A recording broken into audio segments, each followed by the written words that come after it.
आज की video lecture में हम पायरोल के इलेक्ट्रोफिलिक सब्स्टिट्यूशन रिएक्शन के बारे में पढ़ेंगे। जैसा कि मैंने आपको पहले बताया था, पायरोल एक पाई एक्सेसिव एरोमेटिक हेट्रोसाइकिल कंपाउंड है और पाई एक्सेसिव कैरेक्टर के कारण ये इलेक्ट्रोफिलिक सब्स्टिट्यूशन के लिए बहुत ही ईजीली इसमें हो जाएगी इलेक्ट्रोफिलिक सब्स्टिट्यूशन रिएक्शन। पायरोल का इलेक्ट्रोफिलिक सब्स्टिट्यूशन रिएक्शन 2 पोजीशन पर प्रेफरेबली होता है, यानी अल्फा पोजीशन जो C2 या C5 कोई भी हो सकता है। हम पायरोल के दोनों पोजीशन पर अटैक कराएंगे, C2 और C3 पर। जब C2 पर अटैक करवाया जाता है तो देखिए आप इस तरह से होगा।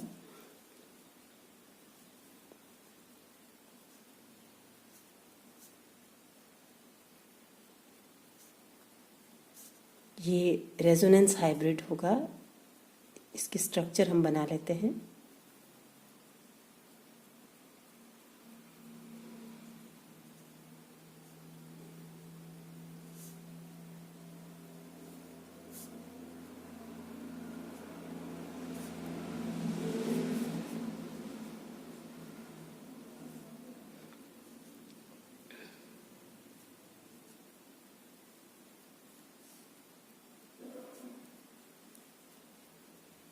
ये रेजोनेटिक स्ट्रक्चर है जिसमें पॉजिटिव चार्ज सभी कार्बन्स और नाइट्रोजन पर डिलोकलाइज्ड है। जब C3 पोजीशन पर अटैक करवाया जाता है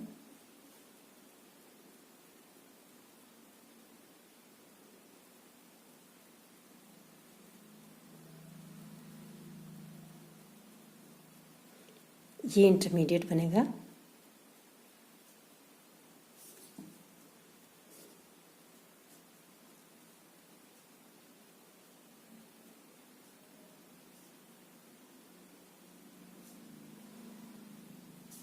आप देख रहे हैं यहाँ पर 2 रेजोनेटिक स्ट्रक्चर्स है, जबकि जब C2 पोजीशन पर अटैक करवाया जाता है तो 3 रेजोनेटिक स्ट्रक्चर्स हैं और इसलिए ज़्यादा स्टेबल ये वाला इंटरमीडिएट है और इसीलिए प्रेफरेबली C2 पोजीशन पर इलेक्ट्रोफाइल अटैक करेगा और कंपाउंड बनेगा। अब हम एक एक करके इलेक्ट्रोफिलिक सब्स्टिट्यूशन रिएक्शंस के एग्जाम्पल लेते हैं। सबसे फर्स्ट लेते हैं हम नाइट्रेशन।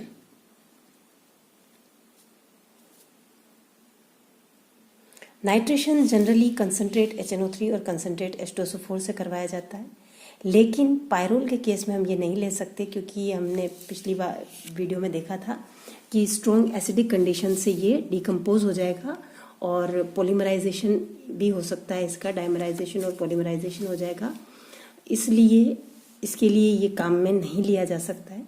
नाइट्रेशन के लिए हम माइल्ड नाइट्रेटिंग एजेंट काम में लेते हैं जिसमें HNO3 in presence of acetic anhydride. Acetic anhydride और HNO3 की साथ में लेंगे, ये रिएक्ट करके एक तो एसिटिल नाइट्राइड बनेगा CH3COO प्लस एसिटिक एसिड। अब ये जो एसिटिल नाइट्रेट है ये एज इलेक्ट्रोफाइल आकर पायरोल पर अटैक करेगा। ये पायरोल है आपका, इसकी रिएक्शन एसिटिल नाइट्राइड के साथ में कम टेम्परेचर पर रिएक्शन करवाई जाती है 10 से 20 डिग्री सेंटीग्रेड तक, और इसमें हमें 2 नाइट्रोपायरोल एक मेजर प्रोडक्ट मिलता है।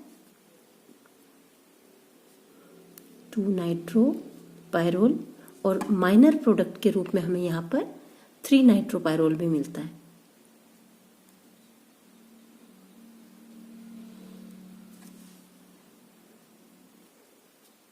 नेक्स्ट लेते हैं हम हेलोजिनेशन। हेलोजिनेशन इजीली हो जाता है पायरोल के अंदर, एक एक करके हम लेते हैं। First chlorination. पायरोल के क्लोरीनेशन के लिए हम सल्फ्यूरिल क्लोराइड काम में लेते हैं। इसका रिएक्शन किस तरह से होता है देखिए आप। ए पायरोल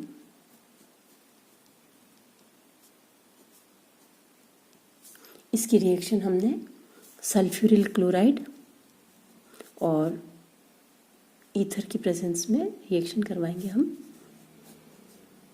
फर्स्ट केस में 2 क्लोरोपायरोल बनेगा, नेक्स्ट 2,5 डाइक्लोरो,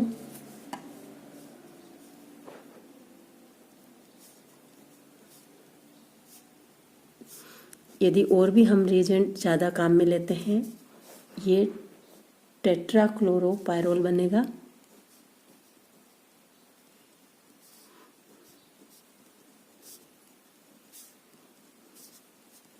यदि हमने एक्सेस SO2 सल्फ्यूरिल क्लोराइड लिया है थोड़ा ज़्यादा मात्रा में तो पेंटाक्लोरोपायरोल भी बनता है इसमें। यदि आप और ज़्यादा मात्रा में काम में लेते हैं सल्फ्यूरिल क्लोराइड, और यदि आप पायरोल को डायरेक्ट एलिमेंटल क्लोरीन के साथ ट्रीट करते हैं, elemental chlorine plus warm alkali लिया है हमने यहाँ पर, तो वो डायरेक्ट 3,4 डाइक्लोरोमेलिमाइड बनेगा। 3,4 डाइक्लोरोमेलिमाइड।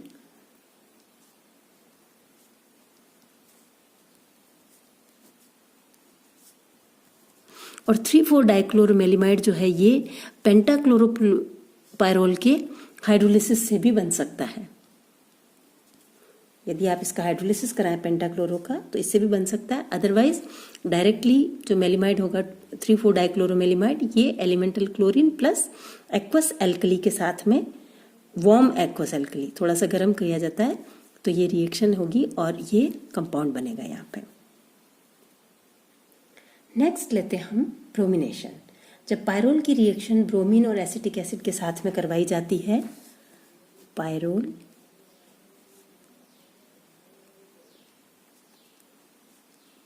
की रिएक्शन करवाई जाती है ब्रोमीन और एसिटिक एसिड के साथ में,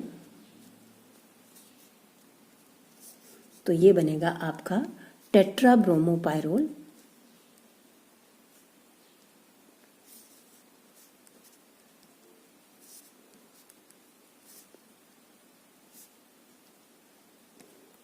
लेकिन यदि इसकी रिएक्शन ब्रोमीन और कार्बन टेट्राक्लोराइड सॉल्यूशन में करवाई जाती है, कार्बन टेट्राक्लोराइड, तो पहले हमें 2 ब्रोमोपायरोल मिलेगा, 2 ब्रोमोपायरोल, और ये आइसोमराइज हो जाएगा 3 ब्रोमोपायरोल में जो कि ज़्यादा स्टेबल है थोड़ा। इट इज 3 ब्रोमो आइसोमराइजेस टू 3 ब्रोमोपायरोल में आइसोमराइज हो जाएगा। नेक्स्ट लेते हैं हम आयोडीनेशन।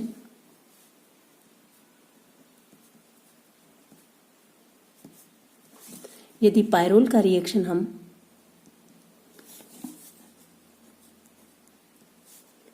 आयोडीन और एक्वस के आई सॉल्यूशन के साथ में करवाते हैं, हमें टेट्रा आयोडो पायरोल मिलेगा,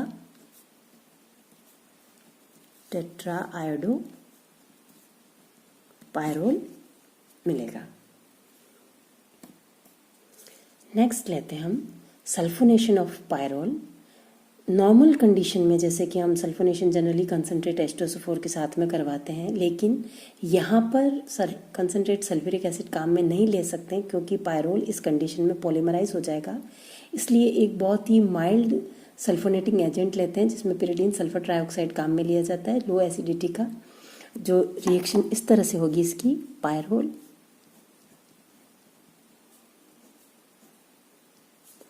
प्लस पिरिडीन की प्रेजेंस में रिएक्शन कराएंगे 100 डिग्री सेंटीग्रेड पर, ये सल्फोनेशन हो जाएगा पायरोल का और 2 सल्फोनिक एसिड हमें प्राप्त होगा। नेक्स्ट लेते हैं हम एसाइलेशन ऑफ पायरोल। एसाइलेशन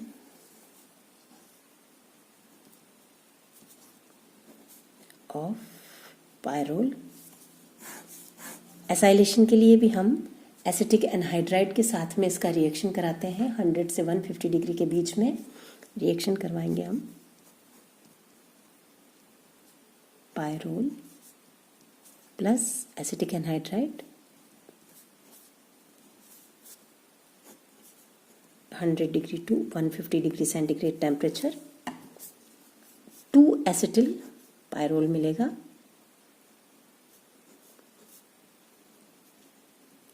और साथ ही साथ 5 पोजीशन पर भी इसका एसाइलेशन हो सकता है।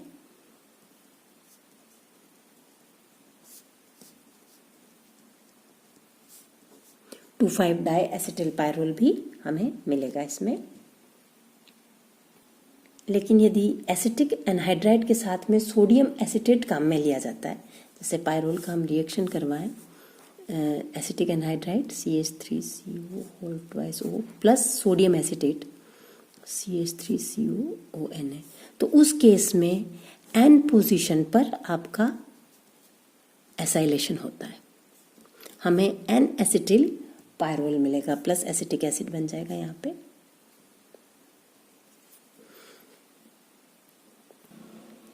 ये कुछ जनरल इलेक्ट्रोफिलिक सब्स्टिट्यूशन रिएक्शंस थी पायरोल की। नेक्स्ट पार्ट इसका हम नेक्स्ट लेक्चर में लेंगे। Thank you.